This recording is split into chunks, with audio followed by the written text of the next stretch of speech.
দুনিয়ায় প্রত্যেকদিন কিছু না কিছু ঘটে। প্রত্যেকটা জিনিসের জন্য যদি আপনি অস্থির থাকেন তাহলে কেমনে ঠিক থাকবেন? বাংলা নাটকের এক নীরব শক্তি, যার অভিনয়ে আছে গভীর অনুভূতি, সংলাপে জীবনের কঠিন সত্য, আর চোখে এমন এক মায়া যা দর্শককে প্রতিটি দৃশ্যে বেঁধে রাখে। তিনি আর কেউ নন, ৯০ দশকের জনপ্রিয় নাট্য অভিনেত্রী অপি করিম।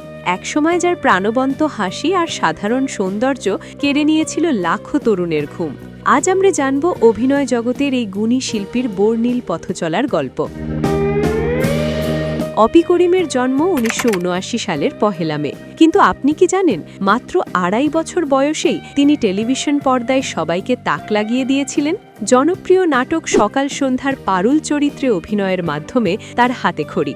মিডিয়ায় তার প্রথম বড় কাজ ছিল কলকাকলি নামের একটি অনুষ্ঠান। তবে ১৯৯৯ সালটি ছিল তার জীবনের টার্নিং পয়েন্ট।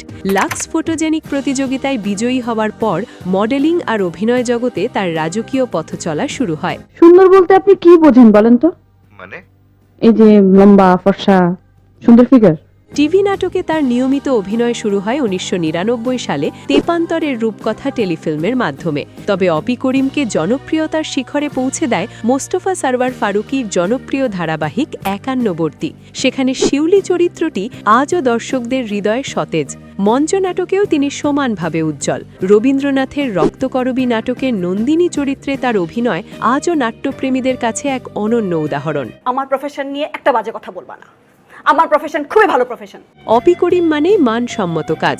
২ জোনাকি, শুকনো ফুল, রঙিন ফুল, আঁচল, বৃষ্টি পড়ে, অন্ধকারের আলোয় তুমি থেকে শুরু করে অতি সম্প্রতি অমিতাভ রেজার ওয়েব সিরিজ ঢাকা মেট্রো, প্রতিটি কাজেই তিনি নিজের প্রতিভার স্বাক্ষর রেখেছেন। উপস্থাপনাতেও তিনি পিছিয়ে নেন।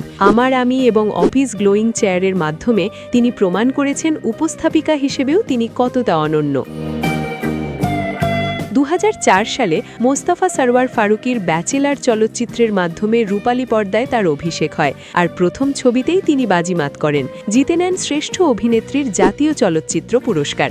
এছাড়া ৫১বর্তী ও শুকনো ফুল রঙিন ফুলের জন্য তিনি মেরিল প্রথম আলো পুরস্কার অর্জন করেন। সমালোচকদের কাছেও তিনি সমাদৃত হয়েছেন নুসরাত সঙ্গে একটি গল্প এবং মাধবীলতা গ্রহ আর না নাটকের জন্য। অপি করিম কেবল একজন অভিনেত্রী নন, তিনি অত্যন্ত মেধাবী। তিনি বুয়েট থেকে পড়াশোনা শেষ করে জাপান থেকে উচ্চতর ডিগ্রি অর্জন করেছেন। বর্তমানে তিনি একটি বেসরকারি বিশ্ববিদ্যালয়ে শিক্ষকতা করছেন। মিডিয়ার জৌলুসে হারিয়ে না গিয়ে তিনি ক্যারিয়ার আর শিক্ষাকে সমান তালে এগিয়ে নিয়েছেন।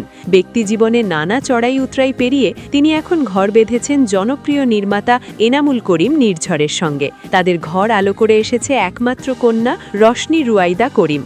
বর্তমানে সংসার, সন্তান আর শিক্ষকতা নিয়েই ব্যস্ত এই অভিনেত্রী। তাই এখন পর্দায় তাকে খুব একটা দেখা যায় না, তবে উৎসব পার্বণে ভক্তদের জন্য বিশেষ নাটকে তিনি আজও হাজির হন।